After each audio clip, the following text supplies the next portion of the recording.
guys, I just wanted to share something with you today. We're doing a lot of spring cleaning around the house, putting away winter clothes, getting out summer clothes, and moving around a lot of the totes. And as you see, this one is my memory box, one of my memory boxes. And these things inside here have become more and more important to me as the years go along. One thing I've noticed is as you get older, you appreciate memories more. I think it really, you hear so many times when somebody will speak of something, an activity or whatever it may be, and they'll say, oh well, now all I have left are the memories. That's a ridiculous thing to say as far as I'm concerned. The greatest thing you have left are memories. No matter what you're experiencing, the memory can stay with you forever. You're in that moment, it's a fun moment, but always be aware of the memories you're making. Don't worry about doing something just for the now. This, as an old man, please let me, I can't express to you enough how important it is to be doing it for the future too, because the memories I have are the greatest things in my life. And of course, you guys know Spaz Kid and I have been connected at the hip since the day he was born. So I just thought I'd show you a couple of the things that are in my little memory box here. This is something my mother actually made this for Braxton. Let me get that over to you. When he was little. All it is it's a little pillow, and it's got a little pouch right there, and you would put your tooth in it when you lose a tooth, and then the tooth fairy comes at night and takes the tooth and stuffs a little money inside there. I have put it under my pillow a couple times, I admit. I took old popcorn kernels, things that look like teeth, and it didn't work. Tooth fairy came. I woke up and I had the one day I woke up and I had a little swelling above my eye. I think she freaking whacked me with her little wand thing there. Inside here also I've got some things from my wrestling career. Old wrestling magazines that have the national magazines that might have had a mention of me in them. I think I was trying to look earlier for you guys. I think. Give me a second. I think this one even has. Does it have a picture? Oh yeah, because I took this is wrestling superstars from back in 2000.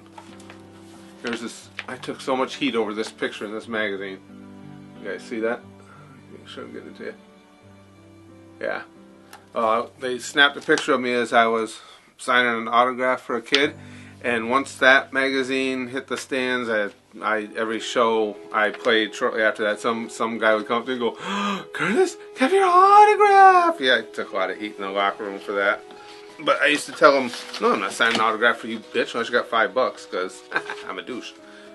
But mostly in here, it's just things from my wife, from Braxton, and now from my grandkids.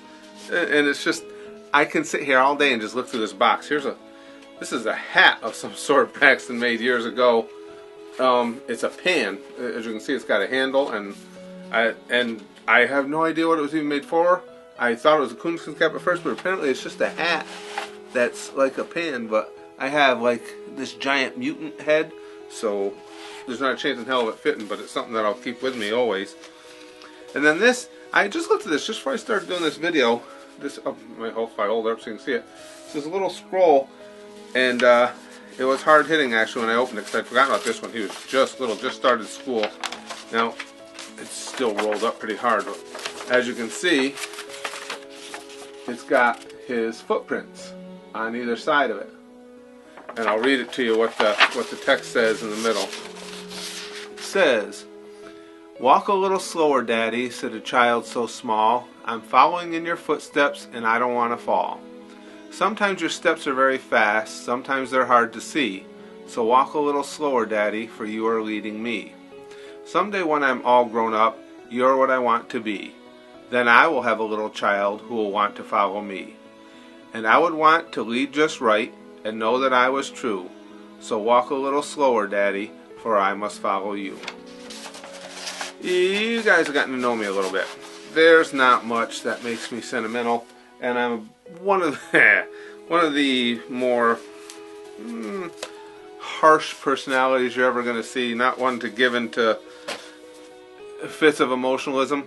Yeah, this stuff does it. I can't spend too awful long going through this without having a real problem. This is Braxton's Night Night when he was a little kid. My mom made him this blanket when he was first born, and he just held onto this thing forever. This was just everywhere he went. The Night Night had to go, especially if he was going to sleep. That was his thing. So that's about it. And then I have some things that aren't in here right now, but will be in here soon. This is what we used to cut the cake at my wedding. I don't even know why we had a knife, because I would just stick my head in the cake and start eating it there. But my wife said, no, we'll lose some of the guests want to eat something too. Screw them. My wedding. This will be going in soon. This is one of my favorite things. You guys see it in our videos sometimes. This is a first place trophy. Spaz kid Braxton won in locally live in a little town called Fonda. They have at the high school, they had the Fonda Fultonville area Idol. It was a little local American Idol thing. Brax was the only non-high schooler in it. He was in his first year of middle school. He was in middle school, starts early here. He was in 5th grade, I think 5th or 6th, and he beat everybody. He finished first in a singing competition, and so that's like, you know, anything I've ever won in wrestling. Like you guys have seen the replica belt I have. I've got plaques and different crap I won over the years. There's nothing that gets a higher place on my trophy shelf than Braxton's first place in the singing contest. But so I'm not going to sit here and be like a driveling, crying old man and go through all this in front of you. But there's something I wanted to share with you guys, and something that I wanted to press upon you young guys. Always remember, no matter what you're doing, it's not just about the here and now. The here and now is great, and no matter where you are, what you're doing. I mean, for us, it's like Disney World. My trips to Disney World with my family are just, they're so much fun while we're there, and yet they're even more so when I just sit around and think about them. When I have my alone time and I can sit back and think of the fun thing we did, and I think about all the times carrying Spaz kid up on my shoulders as we would walk through the parks, and whenever he would get tired, he'd ride up there. And now he's gotten too big, and now this trip we're going on to Disney in December, it'll be my grandkids riding on my shoulders, and those are great fun moments, but they're even more fun in the memories. And those memories start from day one. So everything you're doing, whatever you're experiencing, the things you do with your pals, the things you do with your parents, the things you do with your siblings, make sure to make a special place for the memories. You know, make sure to live life to its fullest. To do whatever you're doing, do it all out and have a great time, because the memories are what you get to keep forever. It's not, I only have the memories left. It's most of all I have the memories left. So don't forget that. Alright, well, that was a little sentimental schmaltzy thing for you. I'll be back really soon with lots of stupid comedy with characters and puppets on my hand and shit, so don't worry. Talk to you guys soon.